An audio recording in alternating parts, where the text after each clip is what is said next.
하나님 말씀은 창세기입니다. 창세기 45장, 창세기 45장 1절부터 28절 말씀인데요.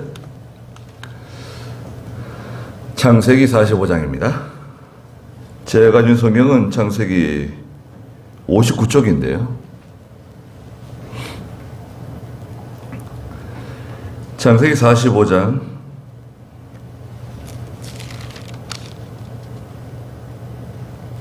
1절부터 마지막 절까지 말씀해 보도록 하겠습니다.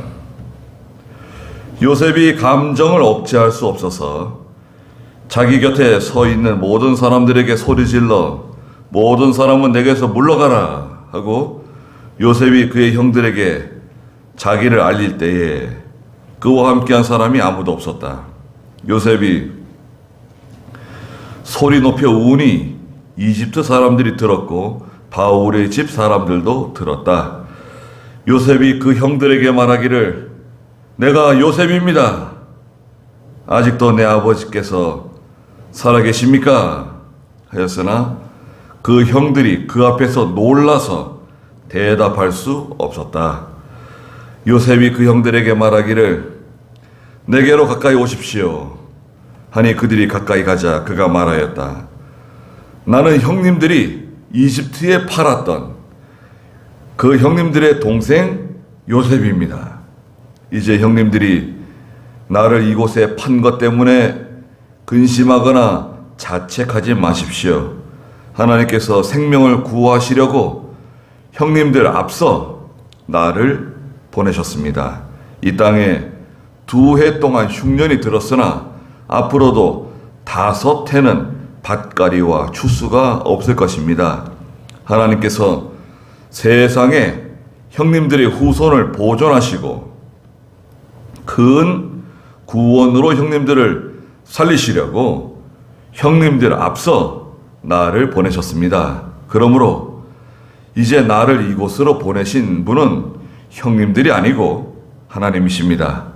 하나님께서 나를 바로의 아버지로 삼으시고 온 집안의 주로 삼으시며 이집트 온 땅을 다스리는 자로 삼으셨습니다.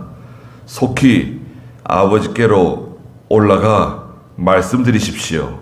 아버지의 아들 요셉이 말하기를 하나님께서 저를 온 이집트의 주로 세우셨으니 저에게 지체 말고 내려오십시오. 그리하여 아버지는 아버지의 아들들과 아버지의 손자들과 아버지의 양과 소와 아버지의 모든 소유를 가지고 고센 땅에 거주하여 저에게 가까이 계십시오. 아직도 흉년이 5해나 더 있으므로 제가 거기서 아버지를 봉양하겠습니다. 아버지와 아버지의 집안과 아버지께 속한 모든 것이 부족하지 않도록 하겠습니다. 라고 하십시오. 보십시오. 형님들의 눈이 보고 내 동생 베냐민이 보는 대로 내 입이 당신들에게 말하고 있습니다. 형님들은 이집트에서 내 모든 영광과 형님들이 본 모든 것을 내 아버지께 알리고 서둘러 아버지와 함께 이곳으로 내려오십시오. 그가 자기 동생 베냐민의 목을 안고 우니 베냐민도 그의 목을 안고 울었다. 또한 요셉이 그의 모든 형들과 입맞추고 그들과 함께 우니 그 후에야 그의 형들이 그와 함께 말했다. 요셉의 형제들이 왔다는 소식이 바로의 집에 들리니 바로와 그의 신하들은 기뻐하였고 바로가 요셉에게 말했다. 네 형제들에게 말하여라. 너희는 이렇게 하여 너희의 짐승에 짐을 싣고 가나안 땅으로 돌아갔다가 너희 아버지와 너희 식구들을 데리고 내게로 오너라. 내가 너희에게 이집트에 좋은 땅을 주겠으며 너희가 그 땅에 기름진 것을 먹을 것이다. 이제 너는 명령을 받았으니 이렇게 하여라. 너희는 이집트 땅에서 수레를 가져다가 너희 아이들과 너희 아내들과 너희 아버지를 태우고 오너라. 온 이집트 땅에 좋은 것이 너희의 것이 될 것이니 너희 물건들을 아끼지 마라. 이스라엘의 아들들이 그대로 하였다. 요셉이 바로의 말대로 그들에게 수레를 주고 여행을 위한 양식을 주었으며 또 그들 모두에게 각각 옷 한 벌씩을 주고 베냐민에게는 은 300과 옷 5벌을 주었다. 또한 그는 자기 아버지를 위하여 이와 같이 보냈으니 곧 이집트에 좋은 것을 실은 순나귀 10마리와 그의 아버지의 여행길을 위한 곡식과 빵과 양식을 암나귀 10마리에 실어 보냈다. 요셉이 형들을 보내며 그들이 떠날 때에 말하기를 길에서 다투지 마십시오 라고 하였다. 그들은 이집트에서 올라와 가나안 땅 그들의 아버지 야곱에게 돌아와서 야곱에게 말하기를 요셉이 지금까지 살아 있습니다. 진실로 그는 온 이집트 땅의 총리가 되었습니다 하니 야곱은 그들을 도저히 믿을 수 없어 어리둥절하였으나 그들의 아버지 야곱에게 요셉이 말한 그 모든 일들을 말하니 야곱이 자기를 태워가려고 요셉이 보낸 그 수레들을 보고 나서야 정신이 들었다. 이스라엘이 말하기를 더 이상 바랄 게 없다. 내 아들 요셉이 아직 살아있다니 내가 죽기 전에 가서 그를 보겠다 하였다. 그랬습니다. 네. 요셉이 등장하는데요. 요셉은 성경에 나오는 인물들 중에서 특별히 큰 흠결이 없는 그런 인물로 성경에 기록되어져 있습니다. 요셉이 뭘 잘못했다. 무슨 죄를 지었다. 하나님께 어떤 책망을 들었다. 그런 내용 보신 적 있습니까? 성경에서? 요셉은 참 그런 면에서 위대한 믿음을 소유한 사람이 틀림없습니다. 요셉이 태어났죠. 요셉은 어머니가 라헬입니다. 라헬. 라헬이 요셉을 낳고 또 그 다음 막내 베냐민을 낳고서 세상을 떠났죠. 그래서 아버지 야곱, 나중에 이름이 바뀌어서 이스라엘이 되었는데요.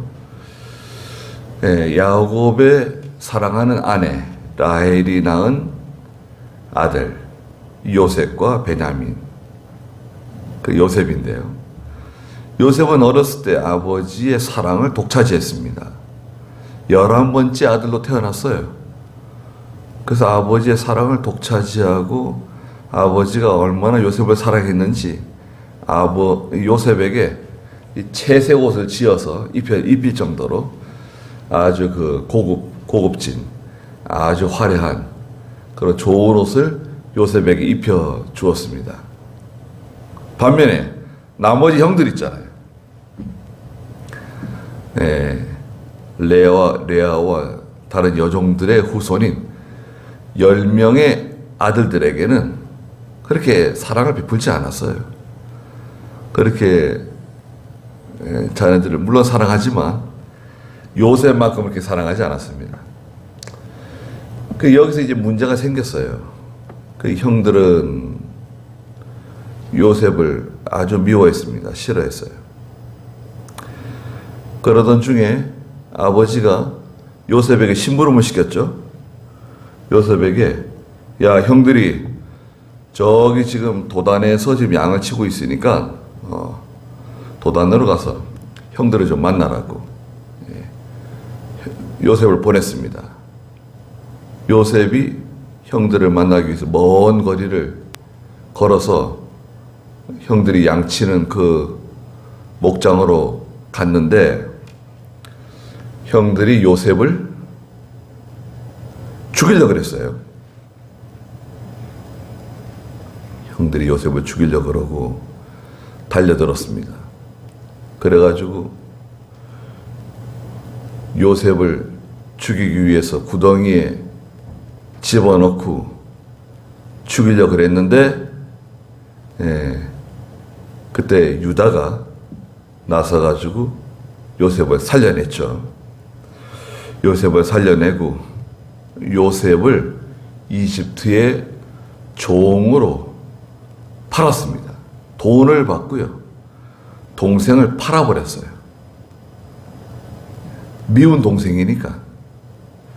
왜 미움을 받았습니까? 아버지의 참 특별한 사랑을 받기도 했지만 요셉이 은근히 좀 눈치가 없다고 해야 될까요? 그런 면이 좀 있는 것 같아요. 뭐 눈치라고 할 수도 있고 또 어떤 면에서는 너무 솔직해요. 그런 내용이 이제 창세기 37장에 나오는데 요셉이 꿈을 꿨어요. 두 가지 꿈을 꿨습니다. 첫 번째 꿈은 뭐냐면 아버지, 형님들 제 말 좀 들어보세요. 제가 지난밤에 아주 이상한 꿈을 꿨습니다. 무슨 꿈인데? 제가 꿈에 보니까요, 우리가 다 들에 나가가지고 곡식단을 베고 있었는데 제가 벤 곡식단은 우뚝 서 있고 형님들이 벤 10개의 곡식단들이 저를 뺑 둘러가지고 제 단을 향해서 절을 했습니다. 그래 듣고 있던 형들이 말이죠. 기가 막혀가지고 그러면 우리가 뭐 너한테 뭐 엎드려 절하고 너한테 뭐 엎드리고 너를 섬긴다는 말이냐? 얘가 이렇게 얼마나 형들이 믿겠어요? 큰형 루벤은 뭐 아버지 같은데 나이가 많고 그런 꿈을 꾸다니. 그 다음에 또 얼마 안 지나가지고요, 두 번째 꿈을 꾼 거예요. 아버지, 어머니, 형님들, 제가 아주 이상한 꿈을 꿨습니다. 저거 봐라, 또 꿈 얘기한다. 그래, 무슨 꿈을 꿨냐 한번 들어보자. 그래서 제가 꿈을 꿨는데요, 해와 달과 11별이 저를 향해서 절했습니다. 이거 봐. 해와 달과 11별이 자기들 절했다는 거예요. 그러니까 아버지가 말이죠, 야곱이 듣고 요셉을 책망했습니다. 너 그런 말 하면 안 된다. 그게 뭐냐? 그러면 아버지하고 어머니하고 너희 형들이 다 너한테 뭐 절한단 말이냐? 왜 그런 말 하고 그러냐? 그래 이제 형제들 앞에서 요셉을 책망했습니다. 지금도 아마 그런 꿈 꾸면은 형제들이 좋아하지 않을 겁니다. 이게 뭐야? 애가 이렇게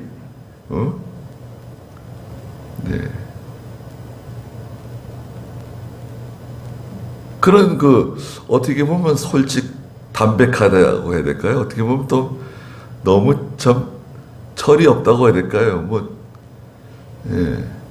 요셉이 뭐 어리석은 사람 같지는 않아요. 아주 스마트하고 똑똑한 사람인 것 같은데 어렸을 때는 너무 솔직하고 있는 그대로 말하는 그런 스타일인 것 같아요. 그 형들이 아주 미워하는 거죠, 요셉을. 꿈쟁이다, 꿈쟁이. 별명이 하나 붙었어요.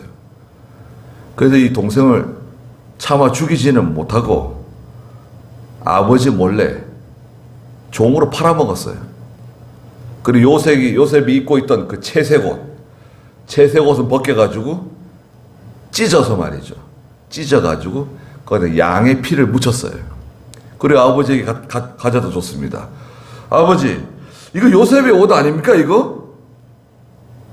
그 아버지가 그 옷을 보고 말이죠.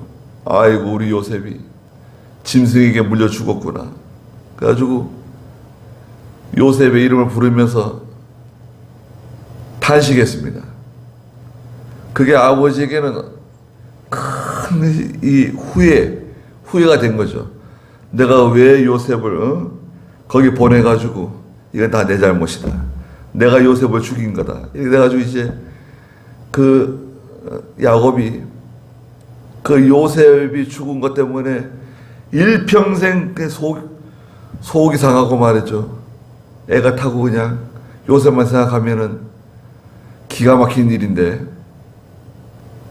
그런데 문제가 이제 벌어진 거죠. 그래서 이제 아버지를 떠나서 이집트의 종으로 팔려갈 때 요셉의 나이가 약 14세였어요. 14세. 그 이집트의 바로의 그 신하인 보디발이라고 하는 사람의 집에 가서 종살이를 했죠. 종살이 하는데 하나님께서 요셉을 형통케 해주셨다고 창세기 39장에서는 말씀하세요. 모든 일 믿음을 하니까요. 요셉이 뭐 뒤로 챙기는 것도 없고 게으름 피우거나 뭐 이렇게 사람 눈치 보면서 일하는 사람이 아니고 얼마나 충성스럽게 일을 했는지, 보디발의 집이 요셉으로 인해서 집이 그냥 부흥했어요. 집이 그냥 잘 살게 됐어요. 그래서 보디발이 자기 집의 종으로 있는 요셉에게 전권을 다 맡겼어요. 그 어린 요셉이 나이가 약 28세 된 요셉에게 전권을 다 맡겼어요. 그런데 그 보디발의 아내가 자기 남편이 없을 때 요셉을 유혹했죠. 근데 요셉이 그 유혹에 넘어가지 않자 보디발의 아내가 음모를 꾸며가지고 요셉을 감옥에다 집어넣었어요. 요셉이 나를 겁탈하려고 그랬다. 이렇게 해가지고 요셉을 죽을 고에 빠뜨렸어요. 그 감옥은 죽을 때까지 못 나오는 감옥이에요. 여러분, 요셉이 갇혔던 보디발의 감옥은, 보디발의 집에 있던 그 감옥은 죽어야 나올 수 있는 감옥이에요. 이거 죽여야 되는데 죽이지는 못하고 그 감옥에 집어넣은 거예요. 죽어야 나올 수 있는 감옥입니다. 그런데 요셉이 이집트의 왕 바로 앞에 불려가게 되죠. 네. 그때 나이가 몇 살입니까? 당년 30세입니다. 30세. 불려가게 된 이유가 뭔가요? 바로가 꿈을 꿨어요. 이집트의 왕 파라오라고 그래요. 파라오. 지금은 뭐 이집트 역사에서 파라오가 등장하잖아요. 여러 파라오들이 나오죠. 바로라고, 성경에 바로라고 그러는데, 파라오. 꿈을 꿨는데 아주 이상한 꿈을 꿨습니다. 두 가지 꿈을 꿨는데요. 꿈의 내용이 뭔가요? 첫째 꿈은 나일강에서 말이죠. 아주 뭐 기름지고 얼마나 아름다운 소들이 쫙 올라오는 거예요. 7마리의 소들이 올라와가지고 풀을 뜯고 있는 거예요. 야, 얼마나 뭐 소들이 좋은지 말이죠. 막 소들이 너무 그냥 기름지고 아름다운 소들이에요. 근데 갑자기 빼짝 마르고 흉악한 7마리의 소들이 다시 올라오더니 그 앞에 나온 소들을 다 잡아먹은 거예요. 깜짝 놀라가지고 깼어요. 그리고 다시 잠이 들었는데 또 다시 꿈을 꿨죠. 그 꿈은 무슨 내용입니까? 곡식들이 익어가지고 이삭들이 맺혀 있는데 이삭들이 7개의 이삭이 있는 거예요. 얼마나 충실하고 얼마나 아름다운 이삭들인지 참 보기 좋은 이삭들이 있었어요. 근데 갑자기 빼짝 마르고 아주 흉악하게 생긴 이삭들이 나와가지고 앞서 나온 그 7개의 이삭들을 잡아먹은 거예요. 그리고 꿈에서 깼어요. 그러자 이 왕이 말이죠. 예. 모든 신하들을 다 불러 모은 거예요. 모았는데 한 신하가 말이죠. 자기가 전에 갇혀있던 감옥에서 만났던 요셉을 기억해냈죠.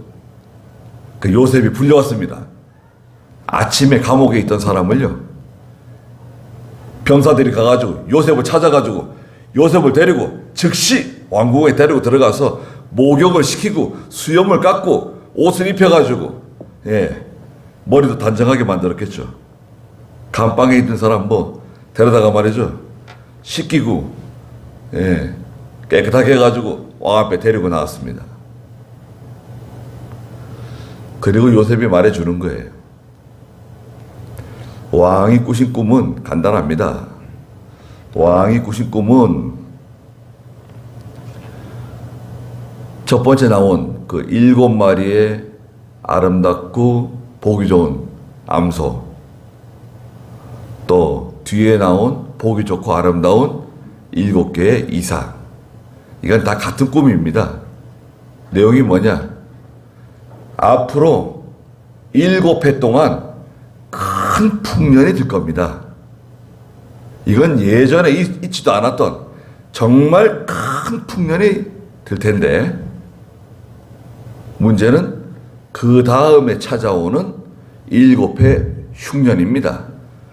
그 앞에 나온 7마리 암소를 잡아먹은 그 흉악하고 마른 암소들, 또 뒤에 나온 그 흉악한 이삭들, 그건 7해 큰 흉년이 있을 것을 알려주는 것입니다. 하나님께서 2번 같은 꿈을 꾸게 하신 것은 확실히 이 일을 행하실 것을 의미하는 겁니다.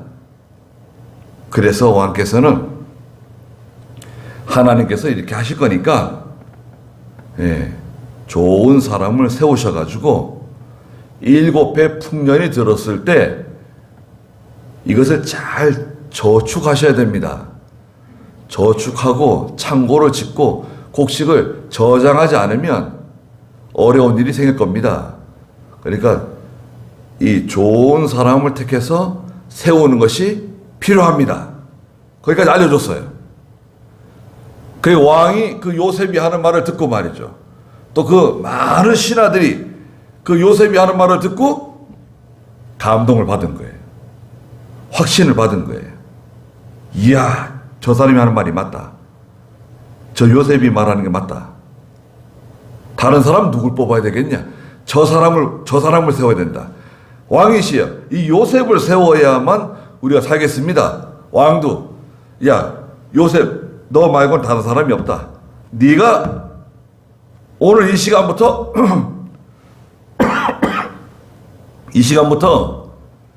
이 왕자 외에 나보다 높은 건 아무것도 없다. 네가 이제 이집트의 제일 높은 사람이다. 예, 왕위를 빼고는 요셉이 이집트의 제일 총리가 돼요. 그 시간부터. 자, 여러분, 오늘 아침에 이 깜빵에 있던 사람 데려왔는데, 그날 바로 이집트의 총리들 중에서도 최고 총리, 우선 총리가 된 거예요. 수석 총리가 된 거예요. 그리고 요셉이 해몽한 대로 역시나 풍년이 찾아왔는데요. 얼마나 풍년이 들었는지 이집트 전체가 막 곡식이 막 쏟아지는 거예요. 그리고 나라에서 백성들의 곡식을 사들이는 거예요. 막 다 사들여가지고 곳곳에 창고들을 짓고 말이죠. 곡식을 저장하는 거예요. 5년 동안 이집트 전역에 창고를 짓고 곡식을 빽빽하게 저장을 했습니다. 그리고 드디어 7해 흉년이 지나고 7해 풍년이 지나고 흉년이 찾아오는데요.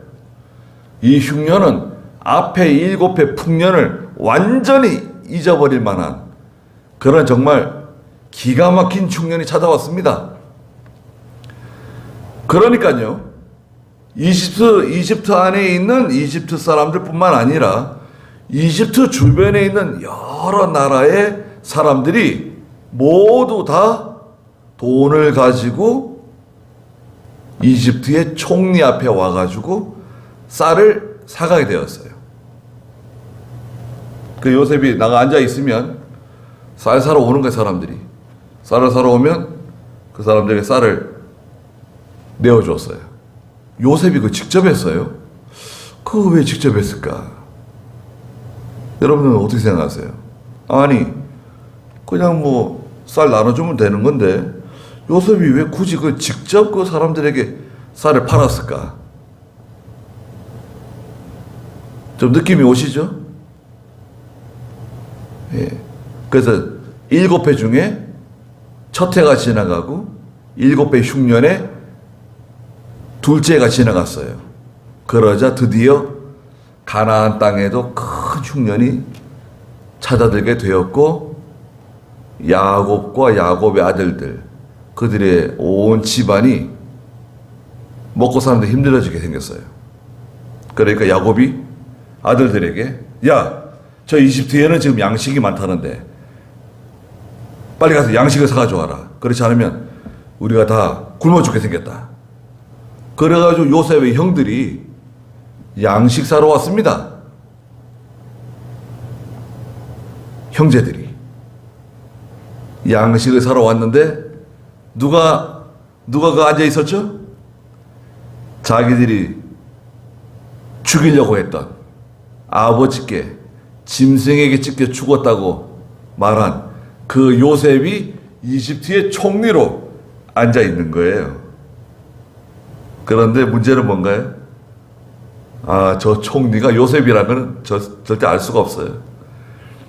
저 사람이 요셉이라고 하는 꿈도 꾸지 못해요. 아니, 머리를 들어서 그 총리를 감히 쳐다볼 수가 없죠. 총리 앞에 머리 들고 쳐다볼 수가 없어요. 근데 요셉은 자기 형제들을 알아봤습니다. 형제들을 알아보고 몇 가지 일을 꾸몄습니다. 자, 요셉이 직접 자기가 손수 양식을 팔게 된 이유가 여기 있는 거예요. 시간이 지나면 반드시 아버지와 형제들이 양식을 사러 올 것이다. 이곳에. 그걸 기다린 거예요. 2년째 기다린 거죠. 2년째. 그 형들이 양식을 팔았어요. 양식을 어떻게 팔았냐면요. 돈을 받고 양식을 팔았는데 그 양식 자루에다가 가져왔던 돈을 그대로 다 넣어가지고 돌려보낸 거예요. 난리가 났어요. 집에 가서. 돈이 그대로 있는 거예요. 돈주머니가. 예. 그 다시 양식 사러 왔죠. 그 다음에는요. 요셉이 그 형제들을 스파이로 몰았습니다. 당신들은 스파이다. 우리나라를 정탐하러 온 사람들이다. 이래가지고요. 거기에서 형인 시므온을 붙잡았어요. 시므온을 감옥에다 집어넣어놓고 양식을 보냈습니다. 그 아버지가 난리가 났죠. 아니, 요셉도 죽었는데 이제 시므온도 빼앗기고, 그런데 그 이집트의 총리가 막내 동생과 아버지가 집에 있다고 말했더니 막내 동생을 데려오지 않으면 나를 다시는 못 만난다 그랬습니다. 아버지, 양식 사러 가려면 막내 동생인 베냐민을 데려가지 않으면 저희들이 양식을 살 수 없습니다. 그 베냐민을 내어주느냐 못 내주느냐 아버지가 옥신각신하면서 시간을 보냈습니다. 그래 양식은 다 떨어져 가고 베냐민을 데려가지 않으면 양식을 살 수 없는 그런 참 기가 막힌 일을 만나게 되죠. 결국에는 야곱이 자기 아들 베냐민을 내어놓죠. 사랑하는 아내 라헬이 낳은 요셉과 베냐민, 하나님께 베냐민을 맡기고 내가 내 아들을 잃으면 잃을 것이다 라고 말하면서 베냐민을 내어주죠. 그리고 베냐민을 데리고 요셉 앞에 섰습니다. 요셉이 베냐민을 보고 뒤로 숨어가지고 한참을 울고 다시 나오죠. 그리고 양식을 싸서 보냈는데 쫓아가가지고 자기가 점칠 때 쓰는 그릇을 누가 훔쳐갔다. 조사해 보니까 베냐민의 자루에서 그 그릇이 나오게 되죠. 그래서 형들이 다시 왕궁으로 불려오게 되고, 거기서 요셉이 오늘 여기 45장에서 자기가 바로 요셉이라는 것을 형들에게 고백하게 됩니다. 여기서 말하는 것은 무엇인가? 요셉이 그런 말을 해요. 내가 요셉이라고 말하면서 1절부터 한번 읽어보시겠어요?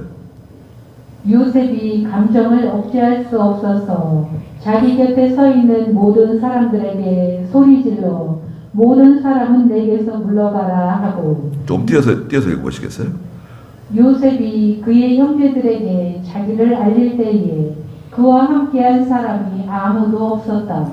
요셉이 소리 높여 우니 이집트 사람들이 들었고 바로의 집 사람들도 들었다. 요셉이 막 엉엉 울은 것 같아요. 대성통곡을 한 것 같아요. 그 형들을 보고 얼마나 참 감정이 복받쳤겠어요. 형들은 뭐 전혀 요셉이라는 걸 알아보지 못했지만 요셉은 알고 있었잖아요. 얼마나 참 보고 싶은 형들, 그리운 형제들이었는데, 물론 자기를 죽이려고 하다가 자기를 종으로 팔아먹은, 어떻게 보면 원수라고도 할 수 있는데, 요셉은 그런 마음이 전혀 없어요. 원수 갚으려고 하는 마음 없습니다. 3절 읽어보세요. 요셉이 그 형제들에게 말하기를 내가 요셉입니다. 아직도 내 아버지께서 살아계십니까? 하였으나 그 형들이 그 앞에서 놀라서 대답할 수 없었다. 내가 요셉이라고 말하니까요, 형들이 너무 놀래가지고 뭐 얼마나 놀랬을까요? 너무 놀래가지고 아무 뭐 대답할 말을 찾지 못한 거예요. 할 말을 잃어버렸어요. 4절. 요셉이 그 형제들에게 말하기를 내게로 가까이 오십시오 하니 그들이 가까이 가자 그가 말하였다. 나는 형님들이 이집트에 팔았던 형님들의 동생 요셉입니다. 이제 형님들이 나를 이곳에 판 것 때문에 근심하거나 자책하지 마십시오. 하나님께서 생명을 구하시려고 형님들 앞서 나를 보내셨습니다. 이 땅에 2해 동안 흉년이 들었으나 앞으로도 5해는 밭가리와 추수가 없을 것입니다. 하나님께서 세상의 형님들의 후손을 보존하시고 큰 구원으로 형님들을 살리시려고 형님들 앞서 나를 보내셨습니다. 그러므로 이제 나를 이곳으로 보내신 분은 형님들이 아니고 하나님이십니다. 하나님께서 나를 바로의 아버지로 삼으시고 그 온 집안의 주로 삼으시며 이집트 온 땅을 다스리는 자로 삼으셨습니다. 속히 아버지께로 올라가 말씀드리십시오. 아버지의 아들 요셉이 말하기를 하나님께서 저를 온 이집트의 주로 세우셨으니 저에게 지체 말고 내려오십시오. 네. 자, 요셉이 형들에게 뭐라고 말합니까? 가까이 오라는 거예요. 가까이 오십시오. 나는 형님들이 이집트에 팔았던 바로 그 형님들의 동생 요셉입니다. 그러니까 이게 반갑고 기쁘기도 하고 한편 어떤 마음이 들죠? 야, 요셉이 우리에게 복수하면 어떻게 하나? 원수 갚으면 어떻게 하나? 자기를 미워하고 자기를 죽이려고 그러고 이집트의 종으로 팔아먹었는데 이제 우리한테 원수를 갚을 거다. 막 걱정도 되고 불안하고 한편 기쁘기도 하고 너무 놀래가지고 그냥 너무 당황스럽고 이거 뭐 어떻게 뭐 말로 표현할 수 없는 그런 상황이에요. 형들은 뭐 지금 어디로 뭐 나갈 수도 없고 말이죠. 어딜 마음대로 나가요. 이집트 총리 앞에 와 있는데 마음대로 나갈 수도 없고 뭐 이렇게 할 수도 없고 저렇게 할 수도 없고 참 정신이 혼미해졌을 것 같아요. 그런데 여기서 요셉이 3번 같은 말을 해요. 5절, 7절, 8절에 요셉이 뭐라 그랬냐면, 형님들, 나를 이곳에 보내신 분은 형님들이 아닙니다. 바로 하나님께서 나를 이곳으로 보내신 겁니다. 그러니까 두려워하지 마십시오. 나를 이집트에 종으로 팔았다고 두려워하지 마세요. 걱정하지 마세요. 예. 나는 형님들에 대해서 전혀 그런 원한이 없습니다. 걱정하지 마십시오. 그런 말을 해줍니다. 5절에서는 이제 형님들이 나를 이곳에 판 것 때문에 근심하거나 자책하지 말라고 먼저 말해줘요. 안심하라고. 안심을 시켜줘요. 하나님께서 생명을 구하시려고 형님들 앞서 나를 보내셨습니다. 요셉이 말하는 것 중에 첫째는 뭐냐면 하나님의 주권이에요. 하나님의 주권. 하나님께서 이렇게 하셨다는 거예요. 미리. 요셉의 나이가 지금 30의 총리가 되었고요. 7년 풍년이 지났고 2년째 흉년이에요. 그러면 지금 나이가 몇 살입니까? 39, 마흔쯤 됐겠죠. 지금 요셉이 말해주는 거예요. 아버지 집에서 아버지와 헤어진, 아버지와 떨어진 나이가 몇 살이라고 그랬죠? 14살. 14살부터 40이라 그러면 몇 년이 지난 겁니까? 예. 한 26년. 그 시간 동안 떨어져 지낸 거죠. 7년 풍년을 겪고 2년 흉년을 겪고 형제들을 만났어요. 그리고 여기서 제일 먼저 말해준 것이 뭐냐? 하나님의 주권이다. 하나님이 나를 이곳으로 인도하신 거다. 저와 여러분도 마찬가지입니다. 지금 여러분들을 이곳으로 인도하신 분이 누구신가? 하나님이시죠. 용인에 와서 살게 하신 분이 누구십니까? 하나님이시고. 이런 부모님을 만나게 하신 분이 누구시죠? 하나님이시고. 이런 남편, 이런 아내, 이런 자녀들 누가 주신 겁니까? 하나님이 하신 거예요. 하나님의 주권. 하나님의 주권 속에는 하나님의 예정이 포함되어 있어요. 하나님의 예정을 말할 때, 하나님의 주권을 말할 때 우리는 반드시 과거와 현재 완료된 것까지만 적용을 해요. 물론 앞으로 미래의 일도 하나님이 예정하시고 하나님의 주권에 달려 있는데 미래의 것은 우리는 언급하지 않아요. 미래의 것을 언급하게 되면 그게 점쟁이가 되는 거예요. 그거는 이단이 되는 거고, 우리가 확신하는, 우리가 이해하는 관점은 어디냐? 과거와 현재 완료된 것까지 하나님께서 우리 자녀들을 여기까지 인도하셨다. 그걸 믿는 거예요. 그걸 믿으세요. 저도 마찬가지입니다. 저도 뭐 용인이 어딘지도 몰랐는데, 예. 용인에 와가지고 지금 한 25년째 살고 있는 거 아닙니까? 예. 누가 그래 말했더니 용인 사람 다 됐대요. 난 뭐 용인 사람 되고 싶지는 않다고 그랬어요. 용인 사람들이 좀, 교회 짓는데 말이지, 뭐 이렇게 방해하고, 그냥 힘들게 하고, 이해하기 힘든 그런 성격이 있는 것 같다고. 예. 다 그렇진 않겠지만. 예. 고향이 뭐 어디예요? 제 고향은 저 이대입구, 신촌, 그 이대입구인데. 예. 그 용인에 와가지고 지금 25년. 금방 지나갔어? 몇 년 안 된 것 같은데. 자, 요셉이 나를 이곳에 보내신 분은 형님들이 아니고 하나님이시다. 두 번째는 요셉이 지금 말하는 거 들어보세요. 하나님께서 생명을 구하시려고 형님들 앞서서 저를 보내신 겁니다. 이 땅에 2해 동안 흉년이 들었는데 앞으로 5해 동안에는 밭갈이도 못하고 추수도 못한다. 하나님께서 세상에 형님들의 후손을 보존하시기 위해서, 자녀들을 보존하시기 위해서 큰 구원으로 형님들을 살리시려고 나를 먼저 이곳에 보내신 거다. 거기에 무슨 그 요셉의 그 무한한 용서와 사랑이 들어있는 거예요.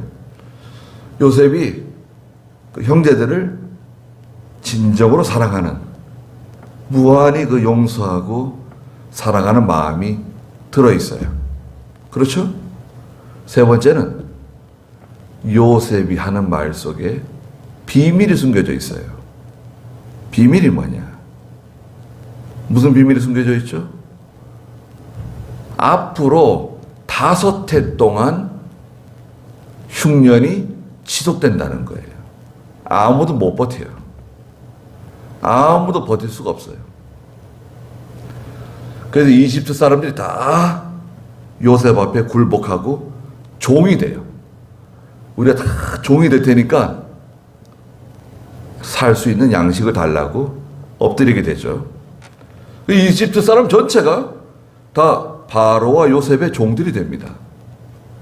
그리고 야곱과 야곱의 식구들, 사도행전 7장에 보면 가나안 땅에서 요셉에게로 이주한, 이집트로 이주한 야곱의 족속이 75명이라는 거예요.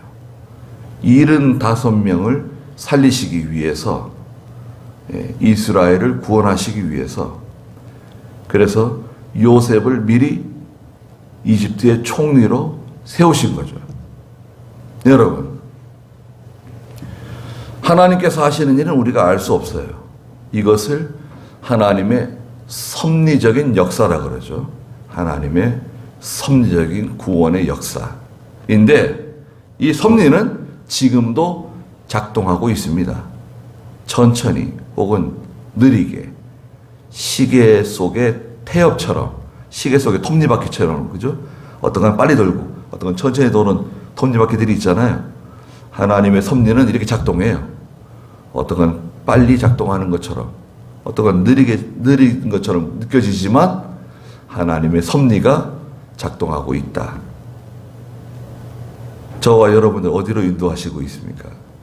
하나님께서 은혜와 복으로 인도하시는지, 아니면 하나님께서 징계하시고 벌을 내리시려고 인도하시는지 느낄 수 있나요? 느낄 수 있죠. 네. 하나님의 섭리적인 역사를 잘 이해하셔야 됩니다. 요셉이 하는 말을 다시 한번 들어보세요. 나를 이곳으로 보내신 분은 형님들이 아니라 하나님이십니다. 그러니까 개인적인 감정은 없다. 하나님께서 하시는 거다. 그리고 무한한 용서와 사랑을 베풀어 주고 받아주는 거예요. 그걸 어떻게 다 따지겠어요? 그거 다 따지면 다 죽여야 돼, 이거. 큰일 납니다. 그래, 뭐 속이 편안해질 것 같아요? 형님들 다 잡아 죽이면 그럼 요셉의 마음이 편안해질까요? 편안해지지 않습니다. 그리고 요셉이 가지고 있는 비밀 있잖아요. 우리가 가지고 있는 비밀. 여러분, 저와 여러분들이 가지고 있는 비밀이 뭐죠? 복음이죠, 복음. 예수님의 재림. 예수님이 다시 재림하실 것이다. 예수님이 재림하시기 전에, 우리가 죽기 전에 예수 믿고 하나님 앞에 나와야 된다. 구원을 받아야 된다.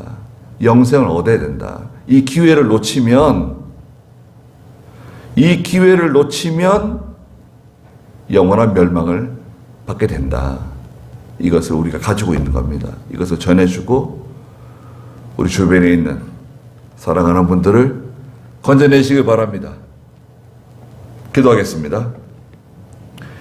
거룩하신 하나님, 하나님께서 요셉을 이집트에 먼저 보내셔서 이집트에서 여러 가지 많은 고생을 요셉이 하였지만 거기서 실망하거나 낙심하거나 범죄하지 아니하고 하나님의 도우심으로 말미암아 이집트의 큰 총리가 되어 자기 아버지와 자기의 모든 식구들을 구원해내는 하나님의 큰 섭리적인 구원의 역사를 저희가 보았습니다.